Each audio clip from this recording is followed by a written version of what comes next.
এই নওজোয়ান কিশোর বয়সে যদি 16 বছর 18 20 বছর বয়সে যদি একটা ছেলে এতটা চরিত্রহীন হয়ে যায়, 18 বছর বয়সে যদি নারী ছাড়া, নারীর ছবি ছাড়া, উলঙ্গ দৃশ্য দেখা ছাড়া তোমার একটা রাতও না কাটে, তো আগামীর ভবিষ্যৎ কি?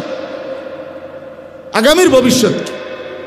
মাত্র 18 বছর বয়সে তুমি এত উলঙ্গ ছবি দেখে ফেললা, মাত্র 18 বয়সে তুমি এত বড় জঘন্য পাপগুলো করে ফেললা। ছি ছি ছি ছি। আমি তো জানি 16 বছর 18 বছর বয়সের ছেলেদের সাথেও তো আমার কথা হয়। এত অল্প বয়সী ছেলেও জিনা এবং ব্যভিচার, নারীর সাথে অসভ্যতায় একেবারে ভাইসা গেছে, ডুবে গেছে। আফসোসের বিষয়। হায় হায়, কল্পনা করে কিভাবে, ভাবে কিভাবে, এটা কিভাবে সম্ভব হইতে পারে? এটা কিভাবে? মুসলমানের সন্তান এভাবে ভাইসা যাবে কেন? মুসলমানের সন্তান এভাবে চরিত্রহীন হবে কেন? এই জন্য প্রিয় ভাই, আল্লাহ তাআলা চাইলে মানুষ পরিবর্তন হয়। ওয়ালাউলা ফাদলুল্লাহি আলাইকুম ওয়া রাহমাতুহু মা যাকা মিনকুম মিন আহাদিন আবাদা। আল্লাহর দয়া, আল্লাহর ফজল, অনুগ্রহ না হলে কেউ নিজেই নিজেকে পরিবর্তন করতে পারে না। ওয়ালাকিন্নাল্লাহা ইউযাক্কি মান ইয়াশা। এই আয়াতের দ্বিতীয় অংশ হলো আল্লাহ তাআলা বলেন যে আল্লাহই যাকে চান তিনি তাকে পরিশুদ্ধ করেন, পবিত্র করেন। তিনি তার জিন্দিগি, দিল, আত্মা, ভেতর বাহির আল্লাহই তাকে পুত, পবিত্র, সৌন্দর্যময় আল্লাহই করে দেন, আল্লাহই করে দেন, আল্লাহই করে দেন। ওয়ালাকিন্নাল্লাহা ইউযাক্কি মান ইয়াশা। আল্লাহ যাকে চান তাকে তিনি পবিত্র করেন। তাহলে এখানে একটা মৌলিক কথা এটা মনে রাখতে হবে যে কেউ যদি আমরা মনে করি, ছেলেরা তোমরাও যদি মনে করো আমি নিজে নিজে ভালো হয়ে যাব, হবে না। বরং কার দয়া লাগবে? আল্লাহ তাআলার দয়া লাগবে, আল্লাহ তাআলার রহম লাগবে, আল্লাহ তাআলার মেহেরবানি লাগবে। আর আল্লাহ নিজেই বলছেন আমি যাকে চাই তাকে আমি পবিত্র করে থাকি, তাকে আমি চরিত্রবান বানিয়ে থাকি, তাকে আমি উত্তম আখলাকওয়ালা বানিয়ে থাকি। আমি আল্লাহই তার দিল সুন্দর করে দেই। এখন আমি যেই প্রথম আয়াতটা পড়ছি খুতবার মধ্যে, সূরা আলে ইমরানের 164 নম্বর আয়াত, আল্লাহ তাআলা বলছেন এই যে আল্লাহ ফয়সালা নিছে, কথাটা খেয়াল করেন, আল্লাহ তাআলা যে ফয়সালা নিছে যে আমি পবিত্র করে থাকি, এখন সেই পবিত্র করাটা আল্লাহই করবেন। তো সেইটার জন্য আল্লাহ তাআলা কার্যকর যেই ব্যবস্থাটা রেখেছেন সেইটা হলো আল্লাহ তাআলা বলেন আমি আমার এই ঈমানদার বান্দাদের জন্য আমার সর্বশ্রেষ্ঠ রাসূল, আমার আখিরি বন্ধু, আমার প্রিয় নবী সাল্লাল্লাহু আলাইহি ওয়াসাল্লাম তাকে পাঠিয়েছি। লাকাদ মান্নাল্লাহু আলাল মুমিনিন। আল্লাহ তাআলা বলেন মুমিনদের উপরে আল্লাহ তাআলা সবচেয়ে বড় দয়া করেছেন। কি দয়া? এক ঈমানদারের উপরে, এক মুসলমানের উপরে। এই যে আমরা এখানে মুসলমান, আমরা ঈমানদার ভাই, আমাদের উপরে আল্লাহর সবচেয়ে বড় দয়া কি? জীবনের সবচেয়ে বড় পাওয়া আমাদের কি? আল্লাহ তাআলা বলেন মুমিনের জন্য জীবনে আমি আল্লাহর সবচেয়ে বড় দয়া হলো আমার আখিরি রসুল, আমার কলিজার টুকরা, আমার সবচেয়ে প্রিয় বন্ধু, আমার হাবিব, আমার দোস্ত নবী মুহাম্মদ সাল্লাল্লাহু আলাইহি ওয়াসাল্লাম, তাদেরকেই আমি আমার এই ঈমানদার বান্দাদের জন্য দিয়ে দিলাম। এটাই হলো আমি আল্লাহর সবচেয়ে বড় দয়া। এটা দয়া, আল্লাহর সবচেয়ে বড় দান যে আমরা নবীকে পেলাম, আমরা প্রিয় নবী সাল্লাল্লাহু আলাইহি ওয়াসাল্লামকে পেলাম, শ্রেষ্ঠতম রাসূলকে পেলাম, এমন একজন নবীকে পেলাম যার সব কিছু সুন্দর, যার সব কিছু শ্রেষ্ঠ, তার সব সুন্দর, সব সুন্দর। তিনি হাসলেও সুন্দর, তিনি কাঁদলেও সুন্দর, তিনি কথা বললেও সুন্দর, তিনি চুপ থাকলেও সুন্দর, তিনি হাঁটলেও সুন্দর, তিনি স্থির দাঁড়িয়ে থাকলেও সুন্দর, তিনি সুন্দর, সবচেয়ে সুন্দর। ওয়া আহসানু মিনকা লাম তারা কাত্তু আইনি ওয়া আজমালু মিনকা লাম তালিদিন নিসাউ। নবী সাল্লাল্লাহু আলাইহি সাল্লামের সাহাবী হযরত হাসান ইবনে সাবিত বলছে যে আয় নবী, আপনার চাইতে সুন্দর আমি এই দুই নয়নে আর কাউকে দেখিনি। আপনার চাইতে সুন্দর কাউকে কোনো মা জন্মই দেয় নাই, প্রসবই করে নাই, এমন সুন্দর।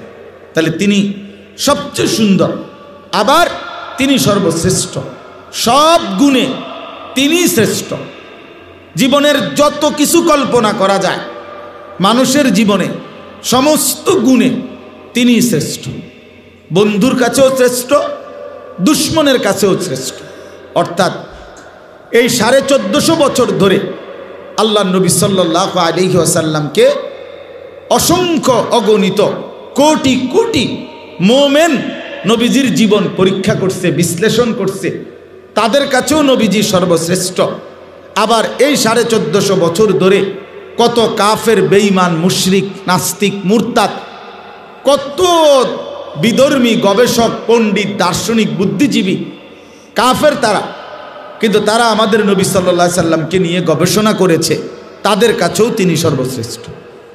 এজন্য তিনি বন্ধুর কাছেও শ্রেষ্ঠ, দুশ্মনের কাছেও শ্রেষ্ঠ, আপনজনের কাছেও শ্রেষ্ঠ, পরের জনের কাছেও শ্রেষ্ঠ। তিনি সবার কাছেই তিনি সর্বশ্রেষ্ঠ। আল্লাহ তাআলা বলেন, এই সর্বশ্রেষ্ঠ রাসূল আমি তোমাদেরকে দিলাম, এটাই হলো আমার সবচেয়ে বড় দয়া, সবচেয়ে বড় ইহসান। এখন কেন দিলাম? আল্লাহ তাআলা বলেন, 3টা উদ্দেশ্যে দিলাম।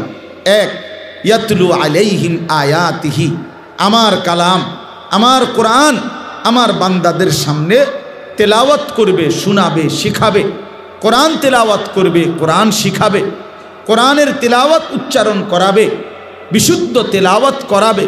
এইটা আমার রসুলের মূল মাকসাদ। 2 নাম্বার, ওয়ায়ুযাক্কিহিম, এইটা বলার জন্য আমি বলছি। নবী সাল্লাল্লাহু আলাইহি সাল্লামের দ্বিতীয় দায়িত্ব, আল্লাহ তাআলা বলেন 23 বছরে আমি আমার রসুলকে দিয়ে কি করলাম, কেন পাঠাইলাম? দ্বিতীয় জিম্মাদারি হলো ওয়ায়ুযাক্কিহিম, তিনি আমার বান্দাদের অন্তর পবিত্র করবেন, তাজকিয়া করবেন, ইসলাহ করবেন, সংশোধন করবেন। আমার বান্দাদের অন্তর থেকে সমস্ত মন্দ আখলাক, সমস্ত মন্দ স্বভাব দূরীভূত করে উত্তম স্বভাব দ্বারা সুসজ্জিত করে দিবেন, আখলাক দ্বারা সাজিয়ে দিবেন, জিন্দিগির দিলটা পরিশুদ্ধ করে দিবেন। এটা হলো তাজকিয়া। এটা নবী সাল্লাল্লাহু আলাইহি সাল্লামের 23 বছরের অন্যতম মিশন, দায়িত্ব। আর 3 নাম্বার হলো ওয়ায়ুআল্লিমুহুমুল কিতাবা ওয়াল হিকমা। আল্লাহ তাআলা বলেন তৃতীয় দায়িত্ব হলো, কেন আমি নবীকে দিলাম? তৃতীয় জিম্মাদারি হলো কোরআন এবং সুন্নাহর আলোকে আমার বান্দাদের পুরা জীবন তিনি হাতে কলমে শিখিয়ে দেবে, গঠন করে দিবে, জীবন গঠন করবে, এই উদ্দেশ্যে। তাহলে আমাদের প্রিয় নবী সাল্লাল্লাহু আলাইহি সাল্লাম এই পৃথিবীতে আসছেন 3টি মহৎ উদ্দেশ্যে। 1 নাম্বার, কোরআনুল কারীমের তেলাওয়াত উম্মতের সামনে পেশ করবেন, বিশুদ্ধ তেলাওয়াত উম্মতকে শিখাবেন, এই উদ্দেশ্যে।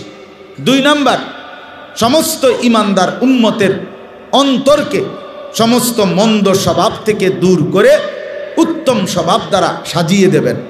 3 নাম্বার, কোরআন এবং সুন্নাহর আলোকে আল্লাহ তাআলার পছন্দ মাফিক জিন্দিগি হাতে কলমে প্র্যাকটিক্যাল তালিম শিখিয়ে দিবেন।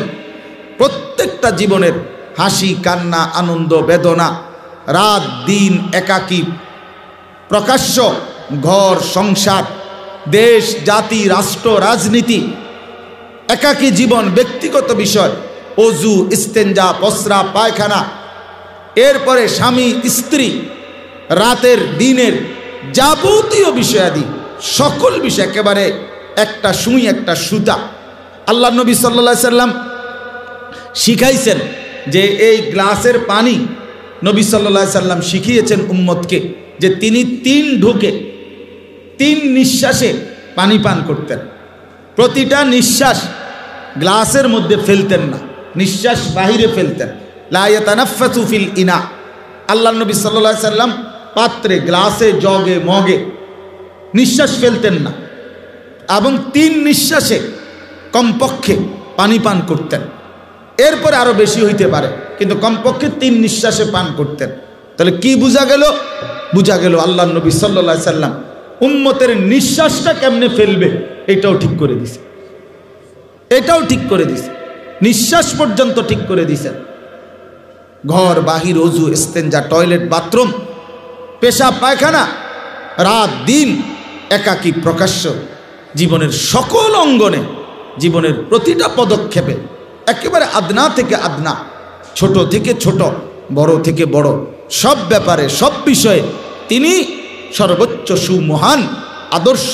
কোরআন সুন্নাহর আলোকে আল্লাহ তাআলা কি চাচ্ছেন, জান্নাতের উপযোগীটা কেমন হইলে হবে, আখিরাতের মুক্তি কিভাবে মিলবে, ডান হাতে আমলনামা কিভাবে আসবে, ফুল সিরাত কিভাবে বিদ্যুতের মতো পার হবে, অর্থাৎ আখিরাত এবং জান্নাতের উপযোগী আল্লাহ যা চাইছেন তার শতভাগ প্র্যাকটিক্যাল আল্লাহর নবী সাল্লাল্লাহু আলাইহি সাল্লাম সাহাবায়ে কেরামের মাধ্যমে উনাদের কাছে নবী সাল্লাল্লাহু আলাইহি সাল্লাম শিখিয়ে দিয়েছেন।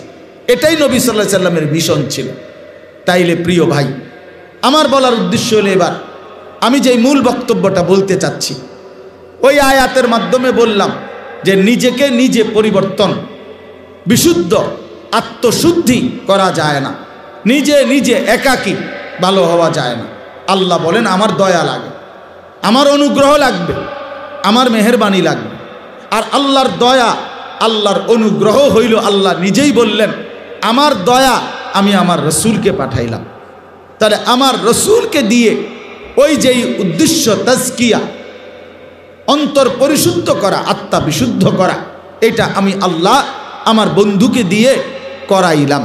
তাইলে এখন আমাদের দায়িত্ব কি? আমাদের দায়িত্ব হলো দুইটা কথা।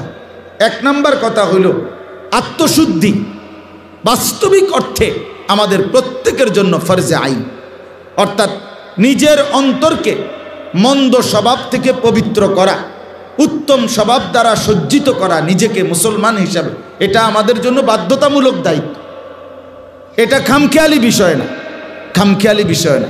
লোকের সামনে অথবা কখনো কখনো কারো সামনে একটু ভদ্রতা দেখাইলাম, একটু সুন্দর দুইটা বাক্য বললাম, এটাকে আখলাক বলে না, এটাকে আখলাক বলে না ভাই, আখলাক বলে না। আঙ্কেলের সামনে আপনি, ভাই তোমার অসুবিধা হলে চেয়ারে বসো, চেয়ার নাও, আছে চেয়ার আছে তো নেও, সমস্যা নাই, চেয়ার নাও। তুমি বারবার মাথা উঠাইলে অন্যদের কষ্ট হয়, আর নয়তো এমনি বসো আসন ধরে, যেমনি সুবিধা হয়। তো এই জন্য বললাম যে এটা জরুরি, আমার এটা আমার দায়িত্ব। আল্লাহ তাআলা কোরআনুল কারীমের মধ্যে বলছেন কাদ আফলাহা মান তাযাক্কা, সফল হয়েছে সে, মান তাযাক্কা, যে তার অন্তরকে পবিত্র করেছে। আল্লাহ বলছেন 14টা কসম করে, কোরআনুল কারীমের মধ্যে অনেক কসম আছে, কসম আল্লাহ কসম করে করে বলছেন। তন্মধ্যে একটা সূরাতে আল্লাহ তাআলা 14টা কসম করছে একসাথে, একসাথে। ওয়াশ-শামসি ওয়া দুহাহা ওয়াল কামারি ইদা তালাহা ওয়ান নাহারি ইদা জাল্লাহা ওয়াল লাইলি ইদা ইয়াগশাহা, এইভাবে প্রতিটার মধ্যে দুইটা দুইটা করে মোট 14টা কসম করে আল্লাহ বলেন বান্দা আমি 14 বার কসম করে বললাম কাদ আফলাহা মান যাক্কাহা, যে তার অন্তরকে বিশুদ্ধ করেছে সেই কেবল সফল হয়েছে। 14 বার কসম করছে, 14 বার কসম করে আল্লাহ বলছে শোনো, খামখেয়ালি করো না বান্দা, খামখেয়ালি করো না, খামখেয়ালি করো না। কাদ আফলাহা মান যাক্কাহা, তাজকিয়া, এই ইসলাহি মজলিস মানে কি? নিজেকে সংশোধন করা চাই ভাইয়া। আমরা হাজারো পৃথিবীর হাজারো বিষয় নিয়ে আমরা ভাবতে পারি, গোটা পৃথিবী সুন্দর করলাম, পৃথিবীর অনেক কল্যাণকর সমাজ সেবা, জনকল্যাণ সংস্কারমূলক কাজ করলাম, ভালো কথা, কিন্তু নিজের ফিকির কোথায়? নিজের ফিকির কোথায়? তুমি তো সেই সকাল থেকে রাত 12টা পর্যন্ত তুমি নওজোয়ান অসংখ্য গরিব দুঃখী মানুষকে মনে করো আজকের দিনে ত্রাণ দিলা, সহযোগিতা করলা, কিন্তু যদি জোহরের নামাজ না পড়ে থাকো এটা কি করলা? যদি আসরের নামাজ না পড়ে থাকো এটা কি করলা? এটা কি করলা? এটা ছেড়ে দিলা কেন? এটা ছেড়ে দিলা? তুমি তো মানব সেবা করো, তাইলে তুমি আরেক নারীর সাথে, আরেক মেয়ের সাথে হারাম প্রেম করো কেন? এটা কি তোমার? তো নিজেরে বরবাদ করে, নিজের চরিত্র নষ্ট করে, নিজের আখিরাত নষ্ট করে অন্যের কল্যাণের ফায়দা কি? নিজে পেশাবের উপরে দাঁড়াইয়া আরেকজনকে দুধ খাওয়াইলে লাভ কি? আরেকজনকে দুধ খাওয়াইলে লাভ কি? আরেকজনকে মধু খাওয়াইলে লাভ কি? আগে তো এটা ফিকির করা চাই। কোরআনুল কারীমের মধ্যে আল্লাহ তাআলা সিরিয়াল বলে দিছে সংশোধনের 5টা স্তর। 1 কু আনফুসাকুম, নিজের সংশোধন। 2 ও আহলিকুম, পরিবারের সংশোধন। 3 ও আনদির আশিরাতাকাল আকরাবিন, নিকট আত্মীয় স্বজনের সংশোধন। 4 লিতুংদিরা উম্মাল কুরা ওমান হাওলাহা, নিজ এলাকা এবং এলাকার আশপাশের সমস্ত মানুষের সংশোধন। 5 উখরিজাত লিন্নাস তা'মুরুনা বিল মা'রুফি ওয়া তানহাউনা আনিল মুনকার, গোটা বিশ্ব মানবতার সংশোধন। কয়টা হইল? 5টা। এর মধ্যে 1 নাম্বার কি বলো না ভাইয়া? 1 নাম্বার কি? তো তোমার ফিকির কই? তোমার ফিকির কই ভাই? তোমার ফিকির কই? অনেক আমরা প্রত্যেকেই এখন যদি আমরা বলি যে আপনারা প্রত্যেকেই 10,000 টাকা চাঁদা দিবেন, 5,000 টাকা চাঁদা দিবেন, সবগুলো টাকা একত্র করে আমরা গরিব দুঃখী মানুষকে বিভিন্ন জনকল্যাণমূলক কাজ করব, নিঃসন্দেহে ভালো কাজ, নিঃসন্দেহে ভালো কাজ, অনেক বড় সওয়াবের কাজ। কিন্তু বিষয়টা হলো এইটা মিলে যাবে, হয়তো এইটা টাকারও ব্যবস্থা হয়ে যাবে, কম্বলের ব্যবস্থাও হয়ে যাবে। কিন্তু আমরা যদি বলি চলেন সিদ্ধান্ত নেব আমরা 30 দিন, আমরা 60 দিন একটানা ফজরের নামাজ জামাতের সাথে পড়ব প্রথম কাতারে, এইখানে পাওয়া একটু কঠিন, এখানে পাওয়া কঠিন, এখানে পাওয়া কঠিন।